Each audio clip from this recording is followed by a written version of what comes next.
We finished a playthrough of Shining Force 3 Scenario 1 a couple months ago, and hey, let's rank the bosses, cause gotta make lists. Initially, coming into this, I was a bit down on the bosses of the game, but doing a bit of thinking, they are all as bad as I remember. So our bosses are ranked using the following criteria: how tough they are individually, how tough or memorable they are to the story and their battle itself, how fun their encounter is, and more importantly, how much I like them. This point can make all 3 points not matter at all. So let's dive in. Sharif. Sharif is very close to the just being a strong unit or poser tier, but he has enough going on in the story and his battle to push him up the ladder. Sharif is the leader of the Dusty Bandits, and you end up fighting him on a moving train, which is an interesting set piece. He's got almost 3 times the amount of HP of a normal unit at this point in the game, and the way he is positioned, it's almost assured that your first encounter with him will be one-on-one, giving him a chance to pound on you. And let's give some credit to Shining Force 3 here. That type of setup happens fairly often. While not overly difficult, he does have a pretty intimidating design with his helmet and his big mace. Being the first boss you encounter doesn't hurt either. Also worth noting, he does appear in Scenario 2 for a bit, which gives him a bit of a leg up. We're going to end up putting him in good tier, because I think he's rather memorable and he's a good first encounter. If he was later in the game, he might be a little lower, but being first helps. Abdark. Scenario 1 has a stakes problem, especially coming from Shining Force 1 and 2, where you're dealing with monsters and devils, and in Shining Force 3, you aren't. Yet. Abdark is the only Vandal you encounter, and he makes them look great. He's found in a town that's completely empty and devoid of life until you walk into the graveyard, where you encounter the normal undead fauna and zombies, which are the townsfolk. He's cursed them. After that, you enter his mansion, where even his battle has a pre-battle. Eventually, as you fight your way through the doors, you are blessed by his presence, and what a presence. He takes a while to take down, 120 HP that I swear regenerates, and Spark 1 that at this point in the game packs a punch. On top of that, you can't even hurt him until you use the Evilsome Orb on him, and if the unit carrying it dies, well, that's an egress for you. I swear it felt like it took me 30 minutes to take him down. Too bad there's not more Vandals. Terrible voice acting makes this guy memorable as hell. Even if he is just a lesser Vandal, he's going in the great tier for now. Bronze? Hey, it's the first poser. I thought there was more of these. Anyway, Bronze is an Imperial General, and that's about it. His army and his emotions are betrayed by his fiancée Spiriel when confronting Symbios. As a unit, he's fine, hardly a threat. He's really defined by his relationships and nothing else. At least he's got a pretty face. So we're gonna go put him in poser tier. I feel bad about it, because he's suffered a lot, but it is what it is.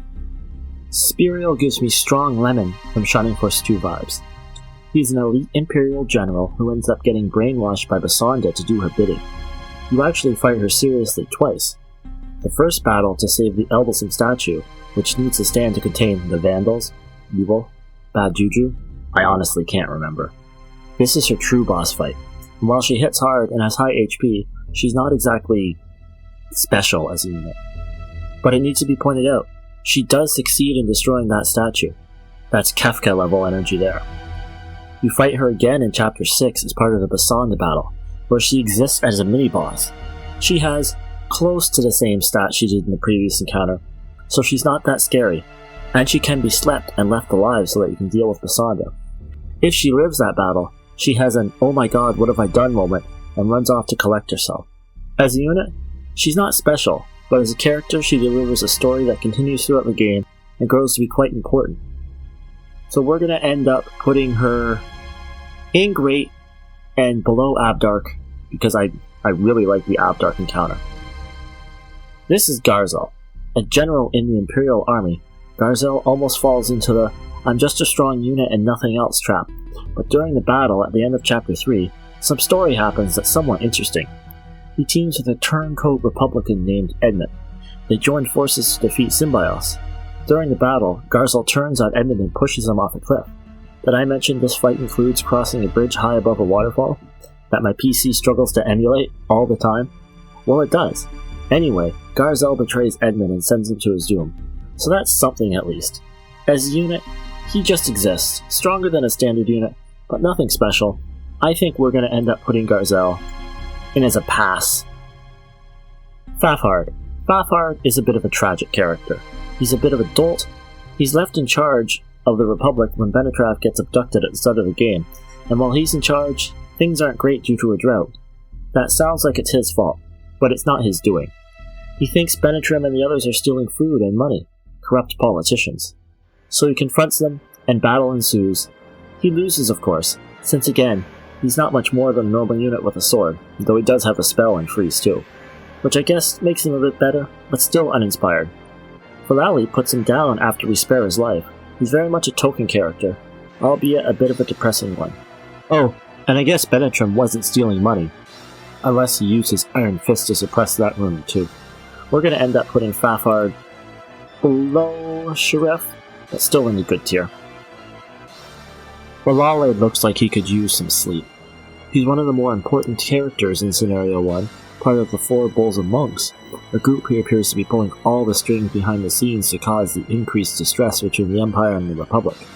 Folali helps stage the abduction of Abdark by disguising himself as King Benetrim, which starts this whole mess, constantly showing up to be a thorn in the side, whether it's setting traps for the army, or by dealing the killing blow to potential allies, including Symbios' own father, Lord Conrad. I have to say though, the scene where Folali slaps Conrad made me howl with laughter. I loathe the battle that we have with him at Lookover Tower, however. It's a unique location, and Folali stands at the top of the tower looking down at you with disdain. But as you climb it, you realize it's just a big long tower that keeps going and going and going. But when you finally get to him, he does put up a fight. Like most of the more sinister enemies, you can use the Ebelsum Orb on him to put up some more damage, and I think he's the first enemy that packs a summon, which can outright kill someone if they're left alone. It's a pretty tense battle with Folali, and he even escapes at the end with the help of Visanda, so he'll be back for more later. I think we're going to put him in A tier? Maybe a bit ahead of Spiriel? No, you're going to stay behind Spiriel, as I got a thing for Spiriel. Wasted potential. That's what I think of when I think of the Golem and its fight. Now, don't get me wrong. Wasted potential doesn't mean it's bad, or it's not what I think it could have been. The Golem is set on the party as a trap triggered by the Bulls Insect, and it's a pretty unique fight. Standing on a ramp the force must pass, the Golem has 2 attack types. One where it rolls a boulder down a hill hitting any unit, friend or foe, and it has an area of effect Hammer Fist, damaging all units in melee range. It sounds phenomenal, but something holds it back, and I can't say what. It might be that it takes place after the Lookover Tower fight, which runs long. It might be that the battle or the character artwork is a little bit bland. It is early 3D after all, but something is off here.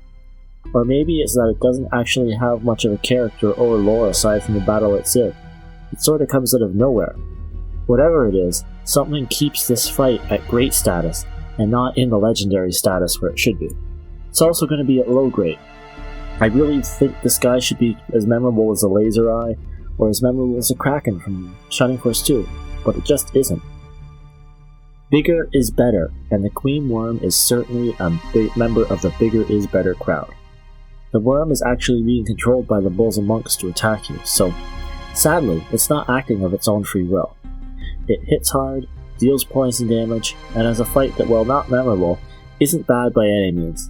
It's just a character that stuck out to me for whatever reason.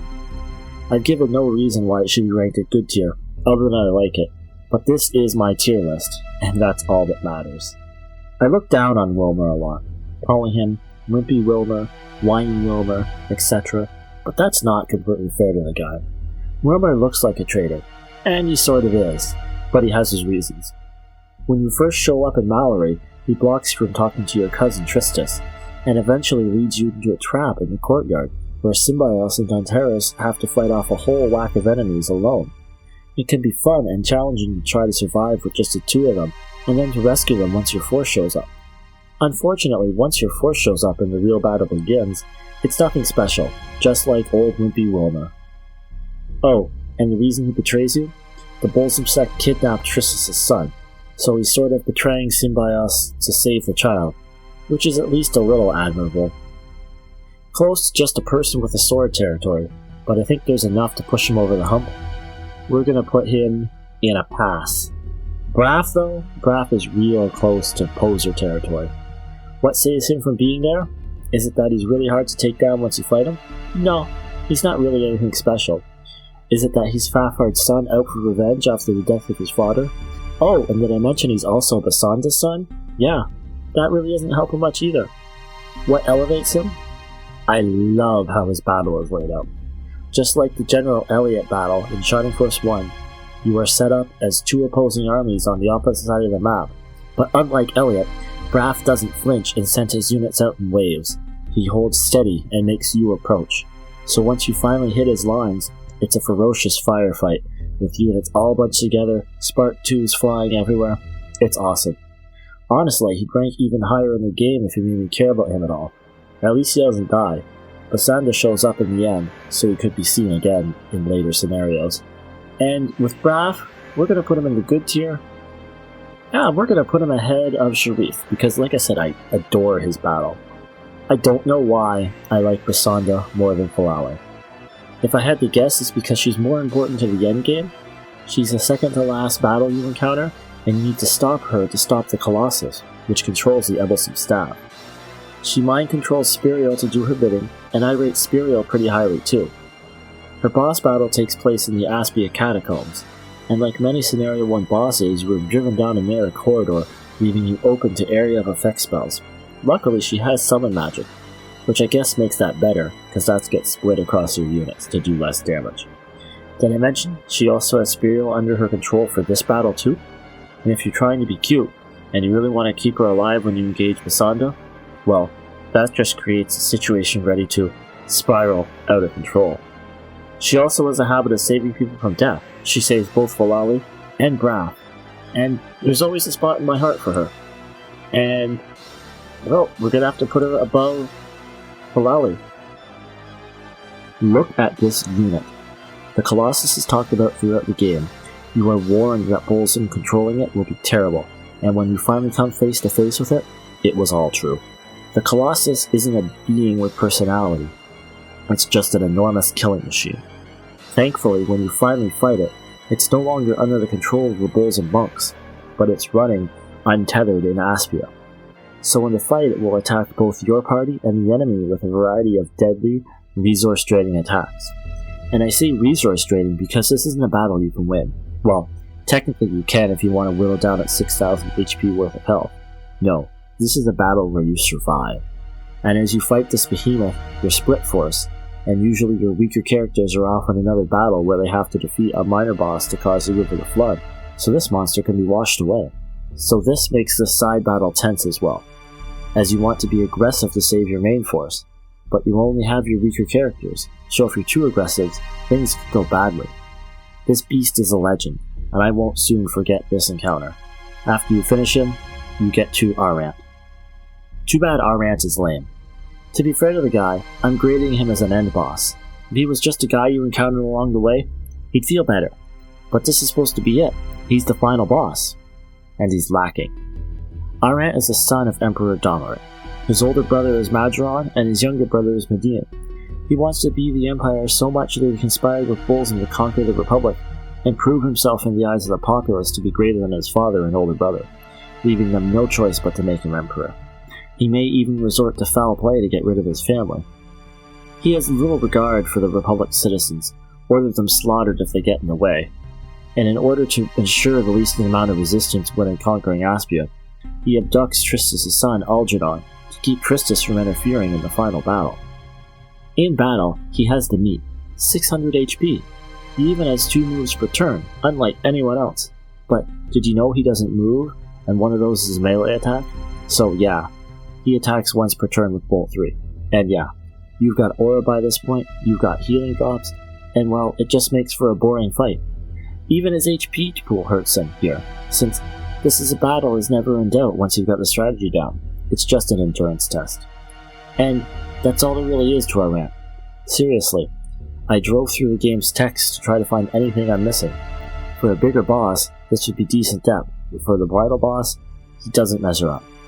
To be fair, his story does get fleshed out a bit more in Scenario 2, since it deals with Median's side of the story, but this is about Scenario 1, and we're going to drop him at the height of B tier. No, you know what?